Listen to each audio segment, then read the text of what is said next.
نقول وأن تنفعنا اللهم بما نقول وأن تجعلنا ممن يستمعون القول فيتبعون أحسنه. اللهم صل على سيدنا محمد وعلى آله وصحبه وسلم.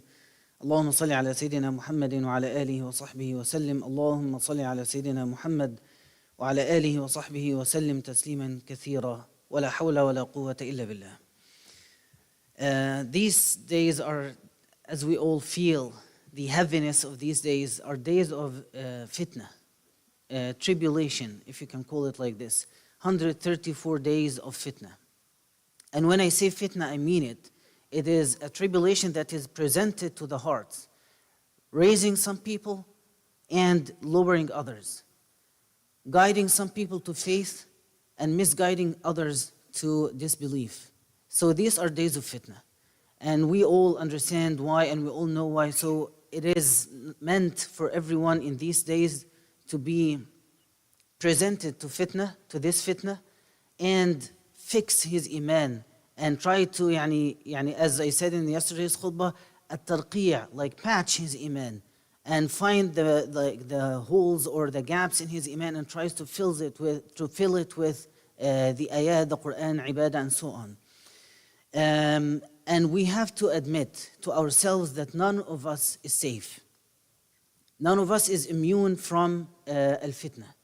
We have to admit it to ourselves. We have to say it to ourselves. Because on the day of judgment, the intentions will be revealed. The reality of every one of us will be declared and announced.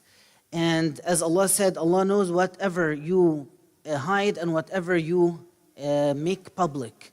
And Allah saves those who fear Him from harm. وَيُنَجِّي اللَّهُ الَّذِينَ اتَّقَوْا بِمَفَازَتِهِمْ. So we ask Allah subhanahu wa ta'ala to save us and to take us by the hand. يَأْخُذْ بِأَيْدِينَا إِلَيْهِ. Take us by the hand towards Him, for none can do that except Allah. نسأل الله تعالى أن يثبتنا على الحق حتى نلقاه. اللهم آمين. Before we head towards Surah Ad-Dukhan for inshallah our last reflection, halaq on reflection in Surah Ad-Dukhan, I would like to remind each one again with the reminder that I've been saying for so long, which must be said, ad-du'a for Ahl Gaza tahdidan. And when we say ad-du'a, we always make du'a. And the du'a comes from our hearts because inshallah we are sincere in making du'as. But as one of the scholars or shuyukh, happened one day that his wife saw him sleeping on the floor. And she asked, what happened tonight? Like, why are you sleeping on the floor tonight? He said, I heard some people do not have shelters, and I have nothing to provide for them but to share what they are doing. At least, instead of sleeping in my comfortable bed, I can try to sleep on the floor for one night at least. So you could try to take shower with cold water to just make, and right after this shower, you will come, the dua will come out from your heart more sincere than before. Try to sleep on the floor for one night. And then your dua at the end of that night, you will make a very sincere dua for them. Just to taste what they are tasting and passing through will help us to have a kind of more sincere dua.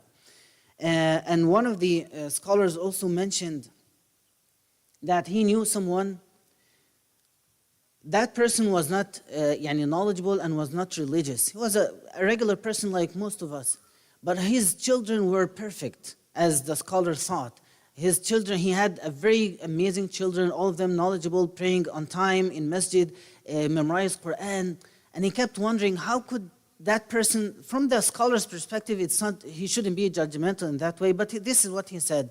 From his perspective, how could that person be able to raise those kids in that way or that manner?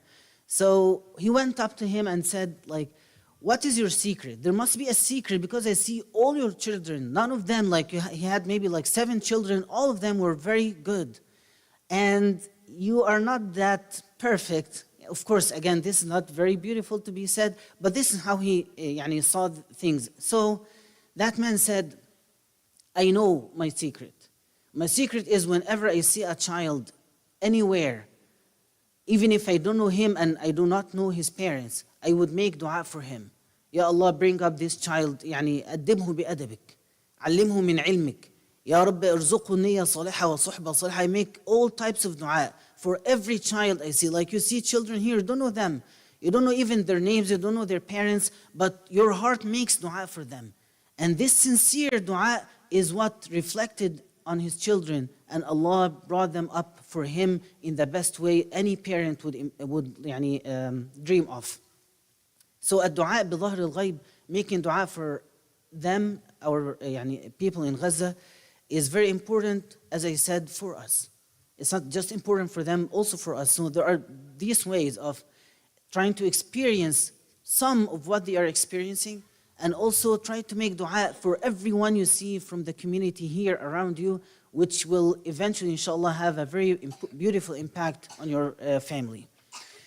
روي عن النبي صلى الله عليه وسلم, the hadith that I mentioned yesterday in the khutbah also, يأتي عليكم زمان لا ينجو فيه إلا من دعا دعاء الغريق. A time will come upon you where only those who invoke the prayer of the drowning will be saved. This is the time, and I think this is the time that we should invoke this type of supplications. Allah subhanahu wa ta'ala says at the end of Surah Al-Furqan, قُلْ مَا يَعْبَأُ بِكُمْ رَبِّي لَوْلَا دُعَاؤُكُمْ. Allah subhanahu wa ta'ala says here to the Prophet, O Muhammad, O Prophet, say to them, you all weigh nothing in the sight of Allah. And Allah does not care anything about you except for the supplications you make. Your dua is what makes Allah subhanahu wa ta'ala, or what draws you close to Allah subhanahu wa ta'ala. Or as the ayah says, يَعْبَأْ بِكُمْ رَبِّي. The only way for us to be seen, Allah sees us the whole time, but to be seen as righteous people, as special people, is through our du'as. Of course, the word dua here in this ayah has more than one interpretation, but one of them is the direct dua you make, the supplications that you make. قُلْ مَا يَعْبَأُ بِكُمْ رَبِّي لَوْلَا دُعَاؤُكُمْ. So make dua, keep making dua the whole time. It doesn't have to be after the prayer, or in the last third, الثلث الأخير من الليل, or after Salat al-Fajr. No, throughout the whole day, just keep making dua for them. Ya Rab, they are hungry. They are dying from hunger. They are very thirsty. They have no shelters. Everyone is attacking them. We keep making all types of dua. And when Allah, I believe this very strongly, when Allah sees you making dua for them with the same sincerity you make dua for your children, this will raise your rank in the sight of Allah. Will bring you to a very different place in the sight of Allah subhanahu wa ta'ala. When you see that you have strong feelings for children you have no clue about, you don't know their names even, but the way you make dua, the sincerity in your heart in making dua for them, is like how you make dua for your own children. This will bring you very high in the sight of Allah subhanahu wa ta'ala. Sallallahu alayhi wa sallam. Inshallah, we'll recite again Surah Al-Dukhan.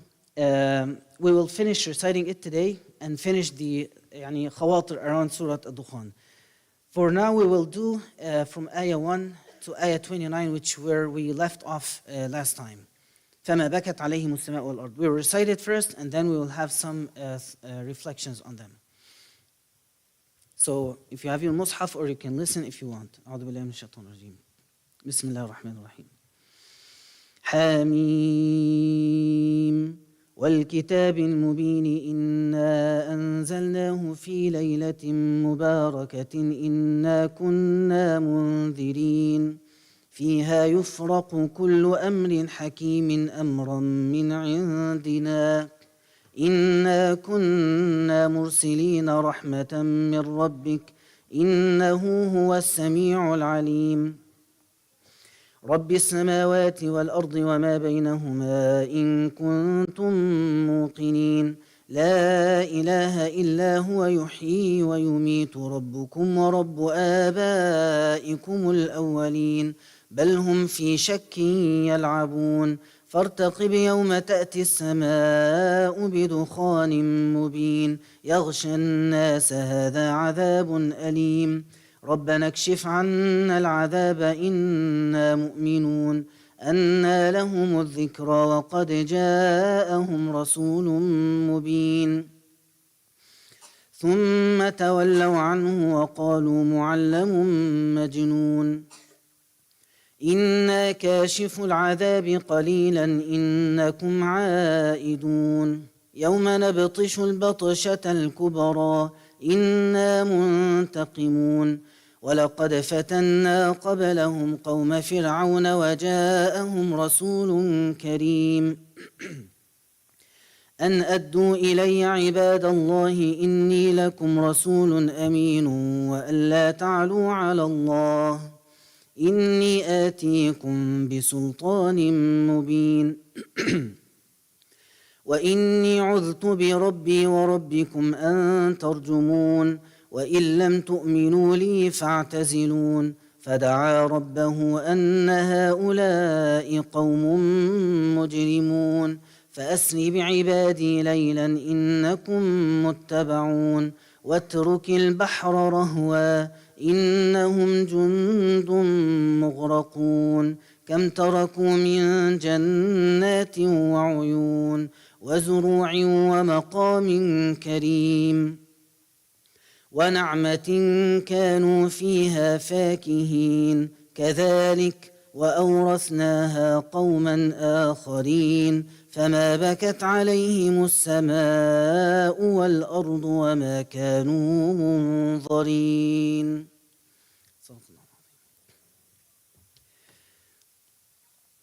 فما بكت عليهم السماء والأرض وما كانوا منظرين. So neither heaven nor earth wept over them, nor were they reprived, nor was their fate delayed. As I said, as we said last time from this ayah, we talked a lot about this ayah, that there are celebrities of the heavens, and the great ones, and they are the great ones of the hereafter, whom Allah showers mercy upon the earth for them. It's hadith da'if, but the ulama mentioned, some of the ulama mentioned it under the chapter of لولا أهل الطاعة لهلك أهل المعصية أو لهلك أهل الأرض. If it were not for the people of obedience, the whole earth or the people of disobedience would perish. لولا أهل الطاعة لهلك أهل المعصية. The hadith says مهلا عن الله مهلا. Mahlan is like wait or slowly or do not hasten or do not rush the torment, whether by your actions that increase in sins in a way that could bring the torment, the adhab, or someone who is a good believer but he dislikes what others do and he wants Allah just to punish them. As we all feel right now, just we want the punishment to come over them. So Allah, the Prophet ﷺ is telling, Mahlan. Do not hasten any torment. Do not rush Allah's decree over the people.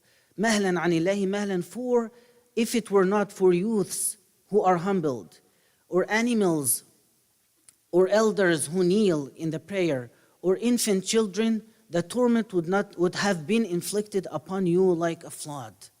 لولا شباب خشع ولولا شيوخ ركع ولولا بهائم رتع ولولا أطفال رضع لصب عليهم العذاب صبا.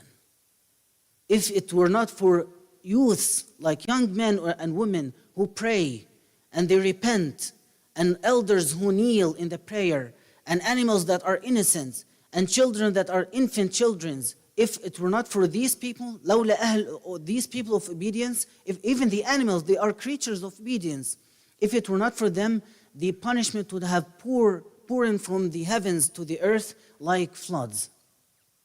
So when we think of animals, we just think of they are animals. Yani we eat them or we have them pets or we just like animals. But the Prophet ﷺ said that they are one of the reasons of delaying the punishment that the earth deserves. And we all know and witness that the earth right now deserves a punishment from Allah. But yet those animals, those elders who pray, those young men who come to the masjid and pray and attend halaqas and try to memorize Quran, for those only, Allah is delaying the punishment. That's why Yawm al-Qiyamah, how the hour or the Yawm al-Qiyamah is the worst type of punishment ever. Right? Like زلزال and سماء انشقت وشمس كورت and all types of punishments happening all at once. But the Prophet ﷺ told us there will be no one saying Allah, Allah on that day or at that period, the last time of the earth. Why? Because for them, there can be no punishment sent down to earth if there is one person who prays and mentions Allah subhanahu wa ta'ala, or remembers Allah subhanahu wa ta'ala. That's why after all the believers will die, only then the hour will come. لولا أهل الطاعة لهلك أهل المعصية. So again, there are celebrities in the heavens that are very unknown to the public, to the people on earth. And we wish, we make dua that we be one of these people. Allahumma ameen. And Nabi sallallahu alayhi wa sallam يقول, just to emphasize more the understanding or the meaning of يعني, what a celebrity is. The real fame, what is the real fame? الشهرة الحقيقية, what is it? The Prophet ﷺ says, إن العبد لا يلتمس مرضاة الله فلا يزال بذلك في التماسه مرضاة الله فيقول الله عز وجل لجبريل إن فلانا عبدي يلتمس أن يرضيني ألا وإن رحمتي عليه. A servant seeks to please Allah and keeps on doing so. Like nothing stops him. No test stops him from doing so. No wealth or health or sickness or poverty stops him. Nothing stops him from seeking to please Allah subhanahu wa ta'ala. He is always on that path. She is always on that path. No matter what happens, no matter how Allah afflicts them or tests them, they are always on the path of using any chance, any opportunity to please Allah subhanahu wa ta'ala. They are tested by something very harsh. They use it to be patient and show how they accept Allah's decree. They are tested by being wealthy and healthy. They are using that wealth and health to pray and increase in their ibadah. So by all means, they keep seeking to please Allah subhanahu wa ta'ala. Then the Prophet ﷺ says, then Allah, who is great and glorious, says to Jibreel alayhi salam. And Jibreel is from the masters, Asiyad al-Malaika, Sayyidina Jibreel. He was the chosen angel to be sent down with the Quran and the Torah and the Injil. You could have thought maybe Allah sends Jibreel alayhi salam with Quran and another angel with Torah. No, he was the only one trusted in that way by Allah subhanahu wa ta'ala to be the Malakul Wahy, the angel of revelation. So Allah first talks to him and tells him, my servant so and so seeks to please me continuously. I tested him with everything and yet he keeps seeking to please me. Therefore my mercy has descended on him. Then Jibreel says to the other angels, Allah's mercy has descended on so and so. Then the bearers of the throne of Allah and those who are around it, the Karubiyun, as I said before, if you remember, say the same phrase, Allah, a person so and so pleases Allah and Allah's mercy has descended on him, until all the inhabitants of the seven heavens say the same statement.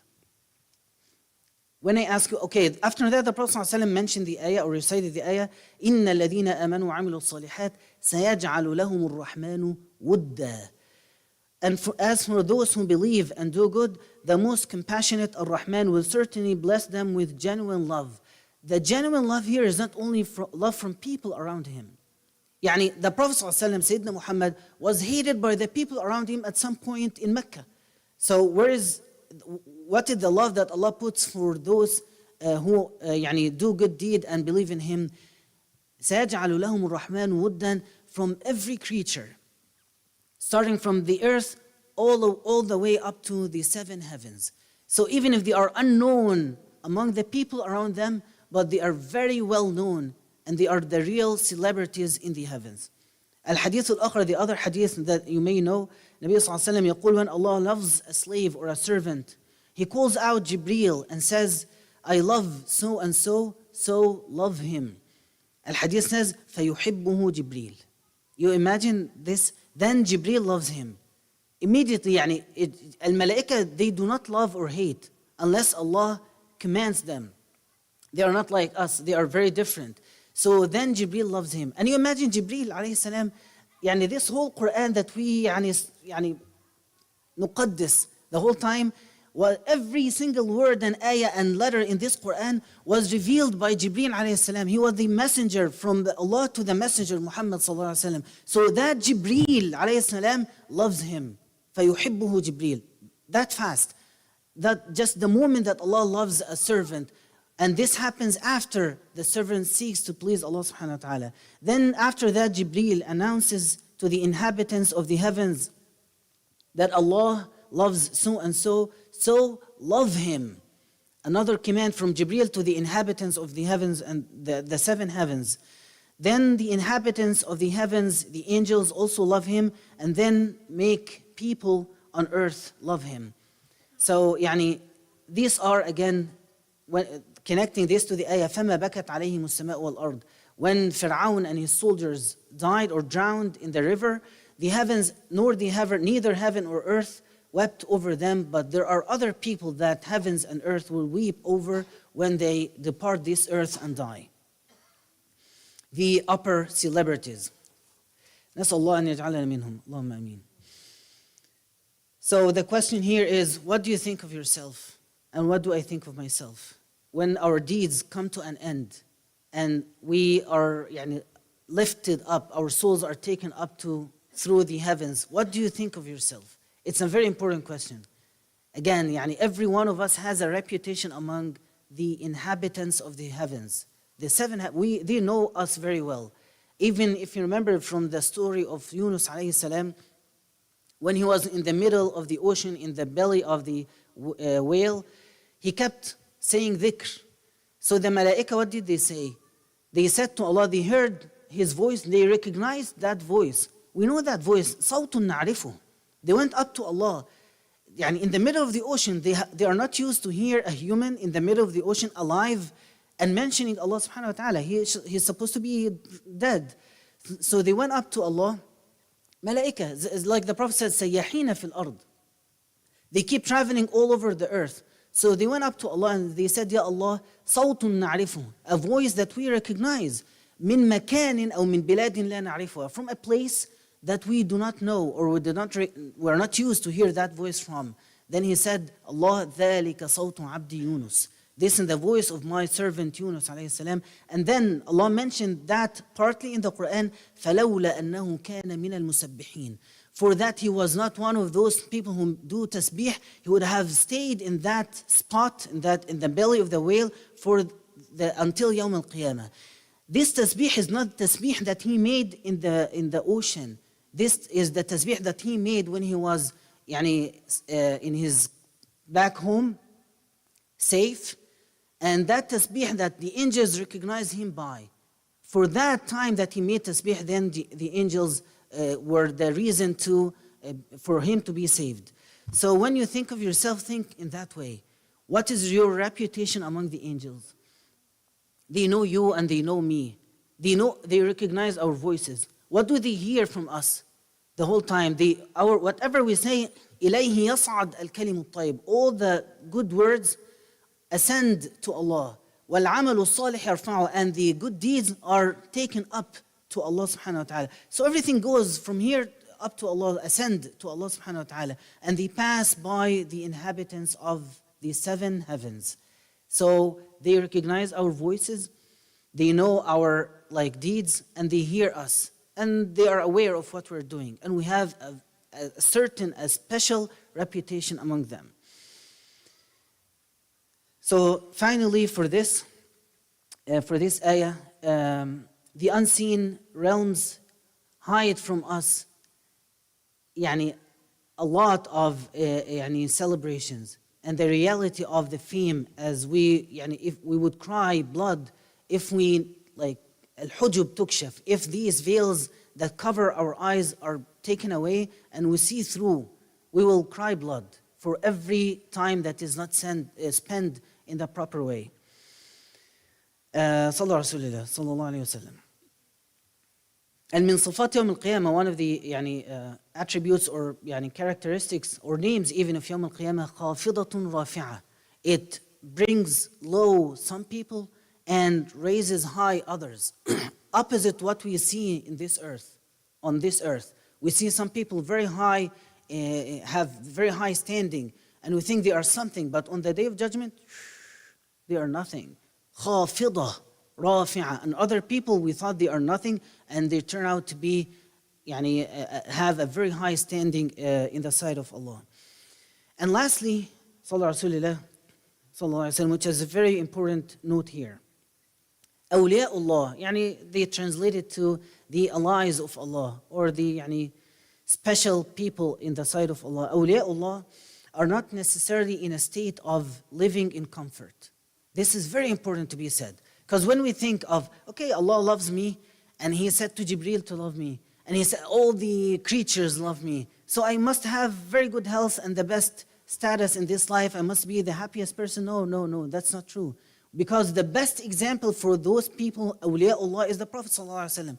So do you think the Prophet at the time when he was prostrating at Kaaba, and they brought the inner parts of the slaughtered animals, throwing it on his shoulders, sallallahu alaihi wasallam, and mocking him and attacking him physically and abusing him. At that time, the Prophet sallallahu alaihi wasallam was not waliyullah. The guardianship of Allah was not around him. It was. But awliyaullah is not, this word is nothing. Like لو كانت الدنيا عند الله تساوي جناح بعوضة ما سقى كافرا منها شربة ماء. If this whole world with all its treasures is worth a wing of one mosquito, Allah wouldn't have given a sip of water to any disbeliever. So when we say waliyullah, has nothing to do with him living in comfort or having a very luxury life. No. The real life is not this. This is nothing. So the real life is in the hereafter. So awliyaullah are not necessarily to live in a state of comfort. We have to remind ourselves with this. Sallallahu alayhi wasallam. Now we will move to the ayat from 30 to 39. Recite it first, inshallah, then say some reflections. أعوذ بالله من الشيطان الرجيم.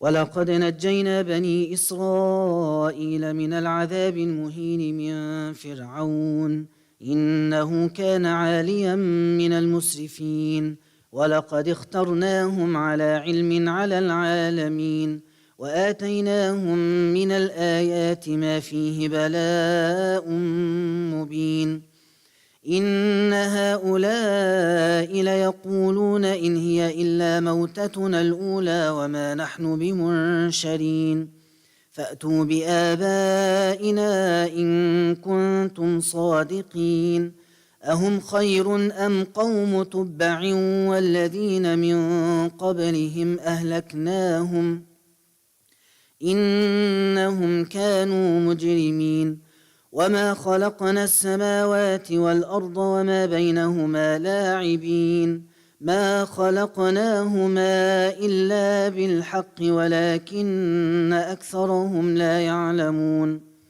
إن يوم الفصل ميقاتهم أجمعين يوم لا يغني مولى عن مولى شيئا ولا هم ينصرون إلا من رحم الله إنه هو العزيز الرحيم.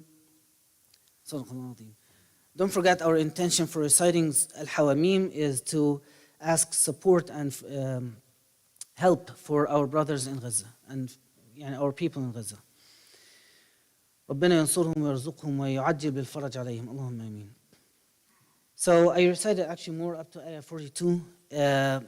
Ayah number 38 and 39. وما خلقنا السماوات والأرض وما بينهما لاعبين ما خلقناهما إلا بالحق ولكن أكثرهم لا يعلمون.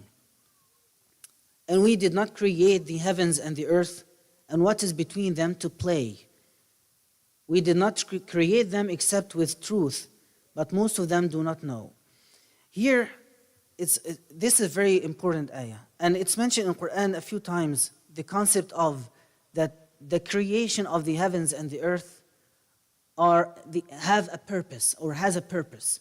It's not to play, لاعبين. And if you recall from another ayah in this surah, at the beginning of the surah, بل هم في شك يلعبون. People could play, but the attribute or the trait of playing, wasting time, cannot be in any way attributed to Allah subhanahu wa ta'ala. So if you take this example of a scholar that in your mind or someone you read about in books, and that person is very knowledgeable, like Ibn al-Jawzi, for example. he wrote, he is the author of hundreds of books. He wrote thousands of papers. And he would even, it was known about him that he wouldn't waste any time.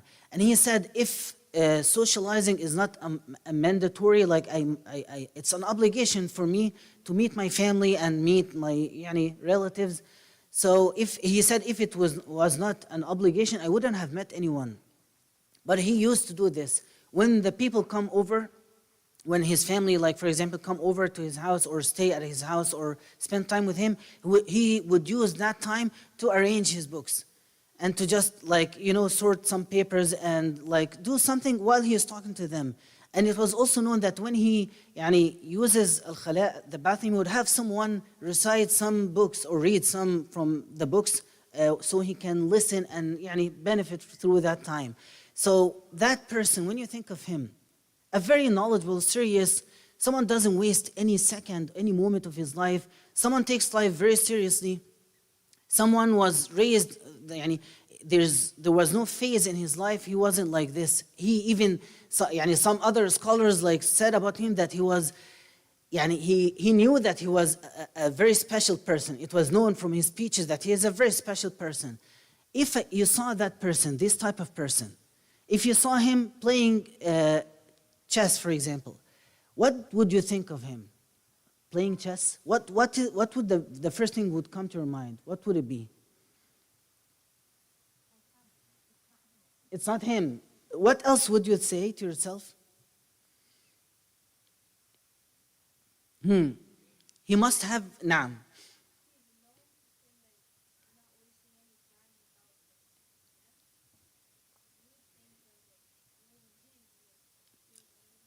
Or no, or maybe, no, it was him.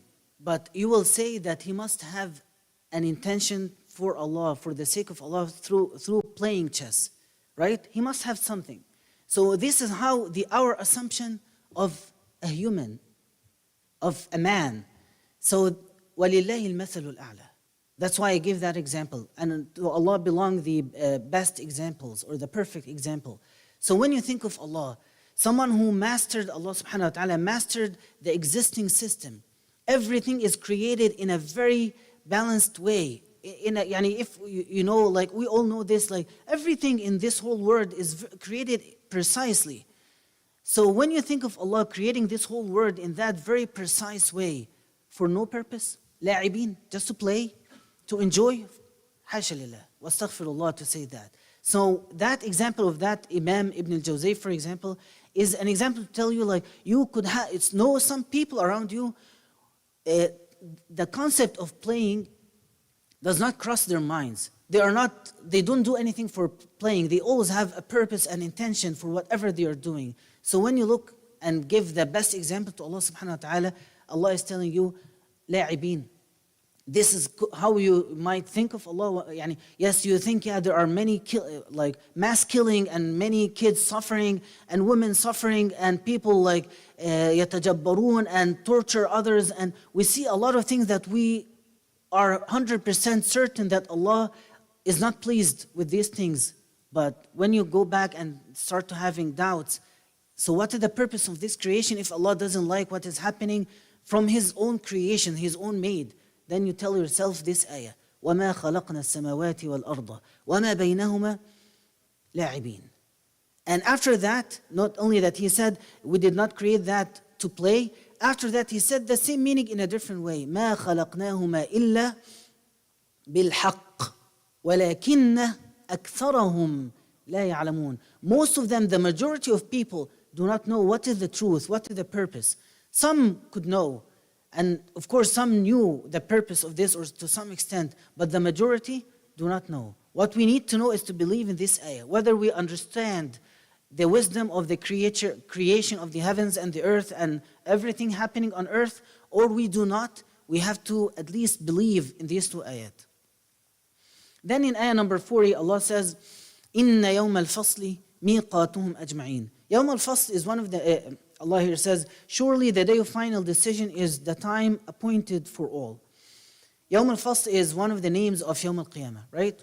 And the word Fasl has four meanings. and the ulama said even more than four, but has mainly four meanings. فصل, meaning يفصل بين أهل الجنة وأهل النار, that Allah distinguishes between the people of paradise. يفصل بينهم. In this life, we are all living together. We don't know who is a believer, true believer, who is not, who is a munafiq, we don't know. So we are living together on يوم القيامة, يوم الفصل. The people of paradise will be distinguished from the people of hellfire.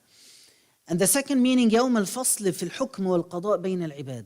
The day when Allah differentiate in judgment among His servants. The third meaning, الفصل بين, and this is يعني a strong meaning here, بين المؤمن وبين ما يكرهه وبين الكافر وبين ما يحبه. الفصل here with the meaning of separation, that Allah separates the believers from everything they dislike. And He separates the disbelievers from everything they desire. They desire a sip of water, they will not get it. They desire a shelter from the sun on the day of judgment, they will not get it. So the Yawm al-Fasl, the day of separation between the disbelievers and everything they desire, and the believers and everything they dislike. Whatever you dislike to hear or see or even smell, you will be separated from on that day. And the last one, which the most precise one and very strong meaning here, الفصل, that He يفصل بين الإنسان وبين حقيقته. Like the ulama say here, that Allah manifests the state of each individual as it truly is. So you start to see the reality, فصل, like when you pray, to you, I just went, I prayed, and I went home.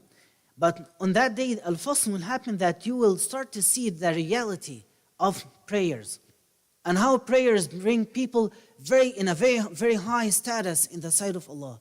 You'll see the reality of the charity that you gave in. You'll start to see it, and you regret, Yawm al-Hasra, because you start to see Yawm al-Fasl, when Allah manifests the reality of everything, and then you start to regret and remorse why I have wasted these chances and opportunities to repent. So you start to see the weight, the wazn of Subhanallah and Alhamdulillah. Like the Prophet ﷺ said, Subhanallah, Subhanallah, 2 words, tamla al-mizan, fills the scale of a'mal, of the deeds, fills it. Subhanallah. We do not really believe in this, because if we believed in this, we would have been saying Subhanallah every single moment. But we forget, we have a vague belief in that. But on that day, Yawm al-Fasl, that reality, the truth of every goodness and every bad deed will be shown to us. And lastly, inshallah, we recite from ayah 43 to the end of the surah and then conclude it, inshallah. صلى رسول الله عليه الصلاة والسلام. أعوذ بالله من الشيطان الرجيم. إن شجرة الزقوم طعام الأثيم كالمهل يغلي في البطون كغلي الحميم خذوه فاعتلوه إلى سواء الجحيم ثم صبوا فوق رأسه من عذاب الحميم ذق إنك أنت العزيز الكريم إن هذا ما كنتم به تمترون إن المتقين في مقام أمين في جنات وعيون يلبسون من سندس واستبرق متقابلين كذلك وزوجناهم بحور عين يدعون فيها بكل فاكهة آمنين لا يذوقون فيها الموت إلا الموتة الأولى ووقاهم عذاب الجحيم فضلا من ربك ذلك هو الفوز العظيم فإنما يسرناه بلسانك لعلهم يتذكرون فارتقب إنهم مرتقبون صدق الله العظيم. صلى الله رسول الله صلى الله عليه وآله وسلم. إن شجرة الزقوم طعام الأثيم, from ayah 43 to 49. Indeed, the tree of Zaqum is the food of the sinful one. like molten brass or murky oil, boiling oil. It boils within bellies like the boiling of scalding water. It will be said to them, this part is not part of the ayah. It will be said, and I will say why it's not part of the ayah. Seize him and drag him into the depths of the hellfire, then pour over him his head some of the punishment of scalding water. Then it will be told to him, taste, you indeed you are the mighty and the noble. الشجرة الزقوم. What do you know about شجرة الزقوم?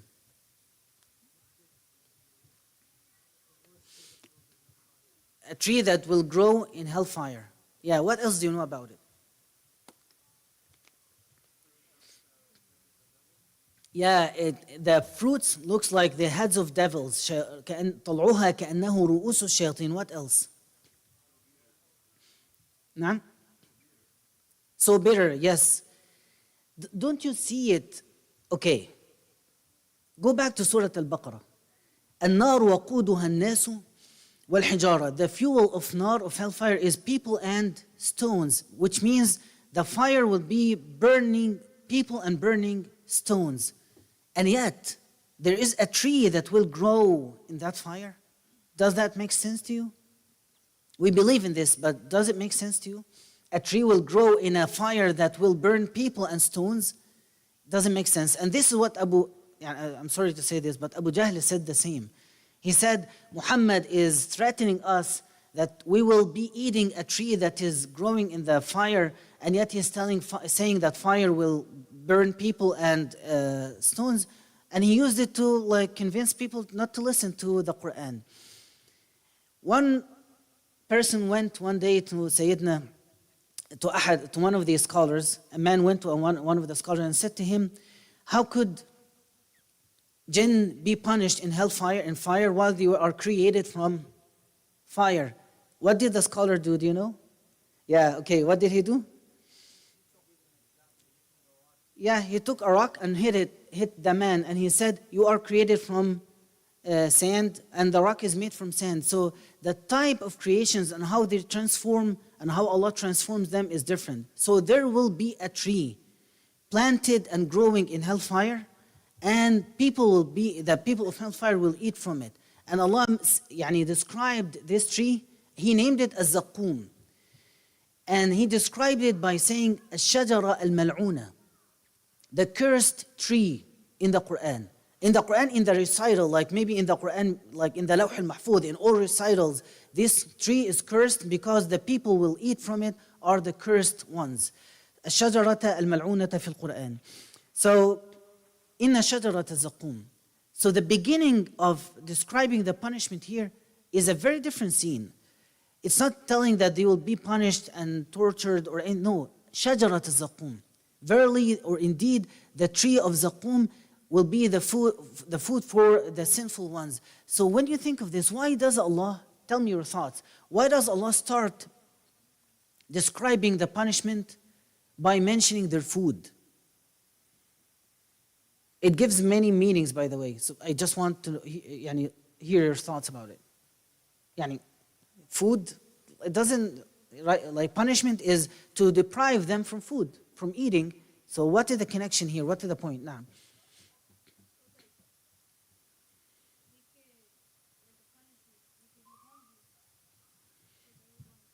Yeah. Ahsant, very good. So it is mentioning many punishments in one word. They will be starving, and when they starve, the only thing they could find is shajarat az-zaqum. So it is telling that they are starving, and when they finally find a tree in the fire, in the hellfire, they will eat that type of tree that even looks ugly, looks like the heads of devils. Even the look doesn't make anyone wants to eat it. What else?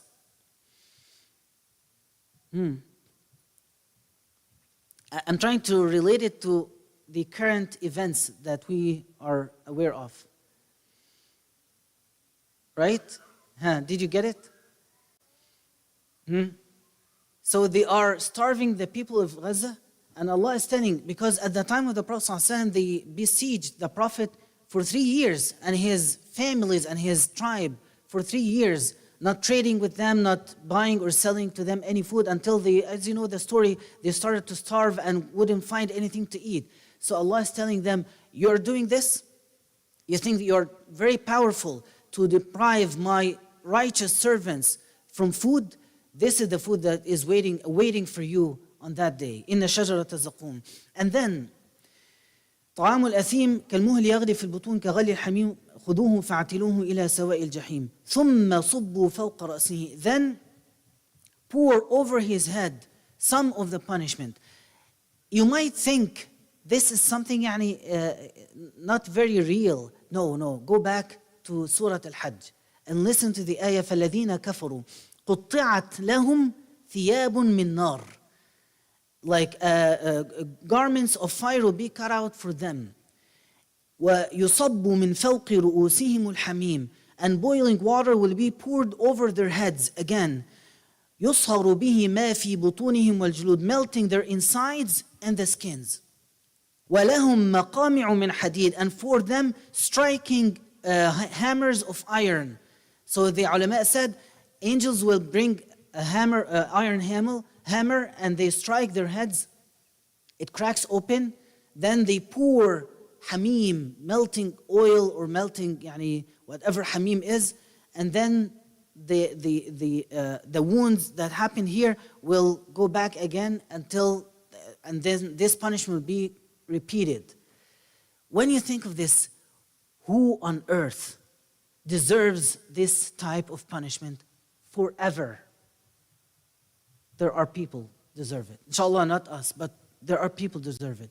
And we can see that there are people doing horrible things that they really deserve. Like before these days, we would think, this is too much. How the most merciful punish someone in that way? No, we know that some people deserve this punishment. And then the last ayah here, ذُقْ, taste. And ثُمَّ صُبُّ, ثُمَّ is then, take your time, you angels, take your time. Crack his head, take your time pouring the punishment inside of his body until it melts the insides and the skin, until Allah creates for him new skin and new body, and then the punishment repeats. And thumma is take your time. We have nothing else to do except punishing you. And Allah telling them, or the angels will be telling them, ذُقْ, taste, you are the noble one. You are ذُقْ إِنَّكَ أَنْتَ الْعَزِيزُ الْكَرِيمُ. You are the mighty and the noble. Why? Because again, link it to the name of the surah, Ad-Dukhan. They had this smoke, this vague vision that make them think that they are something in this life. And Allah is telling them, you thought you were something, you thought you are a mighty person, you are a noble person just because you were wearing something from that brand and your shoes from here and you drove a Tesla, so you think you are something? You're nothing. ذُقْ إِنَّكَ أَنْتَ الْعَزِيزُ الْكَرِيمُ. Reminding him of his past to make him see the big difference, how people treated him and how the angels are treating him on that day. نسأل الله تعالى أن يصب العذاب فوق رؤوس الكفرة والفجر. اللهم آمين. And the last ayah, ayah number 58. فَإِنَّمَا يَسَّرْنَاهُ بِلِسَانِكَ. We have made it easy. Thus we have made it easy through your tongue, that they may remind themselves. لَعَلَّهُمْ يَتَذَكَّرُونَ. Lisan here in this ayah doesn't mean tongue like the physical tongue. It means the language, the Arabic language. But Allah didn't say بِلُغَتِك. He said بِلِسَانِك. So to give you the feeling that لسان النبي صلى الله عليه وسلم ذكر في القرآن بشكل ما. The tongue of the Prophet صلى الله عليه وسلم was mentioned to make you understand how great the Messenger صلى الله عليه وسلم is in the sight of Allah. If you have anything to add or to ask, تفضلوا. Okay. جزاكم الله خير. Inshallah we make dua for أهل غزة. نسأل الله تعالى أن لا يأتي رمضان إلا وقد فرج عنهم. اللهم آمين. اللهم لا حول ولا قوة إلا بك، لا حول ولا قوة إلا بك، لا حول ولا قوة إلا بك. أنت الملك لا شريك لك، والفرد لا ند لك، كل شيء هالك إلا وجهك. سبحانك ربنا سبحانك، جل شانك وعلى مقامك ولا إله غيرك، أنت القادر القدير المقتدر. سبحانك يا أرحم الراحمين، يا غياث المستغيثين، يا غياث المستغيثين، ويا نصير المستضعفين، ويا قاهر الجبابرة والمتجبرين، ويا نصير وولي عبادك الصالحين. انصر أهلنا في غزة، انصر أهلنا في غزة، عجل فرجك عليهم، أثبهم فرجا ونصرا وعزة ورفعة يا أرحم الراحمين. اللهم أطعمهم من جوع، واكسهم من عري، واسقهم من عطش، وأمنهم من خوف. اللهم كن لصغارهم وكبارهم ونسائهم ورجالهم. اللهم كن معهم واربط على قلوبهم كما ربطت على قلب أم موسى. اللهم أنزل السكينة عليهم كما أنزلت السكينة على قلب أبي بكر في الغار. اللهم أثبهم نصرا قريبا كما أثبت محمدا صلى الله عليه وسلم نصرا وفتحا مبينا. اللهم أنت لهم ولكل حاجة يا حنان يا منان، فاقض حاجاتهم وفرج كرباتهم وارفع راياتهم وأعل شأنهم، إنك ولي ذلك والقادر عليه. ولا تعذبنا بهذا الذنب العظيم، ولا تؤاخذنا بما فعل السفهاء منا. اللهم اغفر لنا وارحمنا وعافنا واعف عنا، وبلغنا رمضان واجعلنا من عتقائك من النار.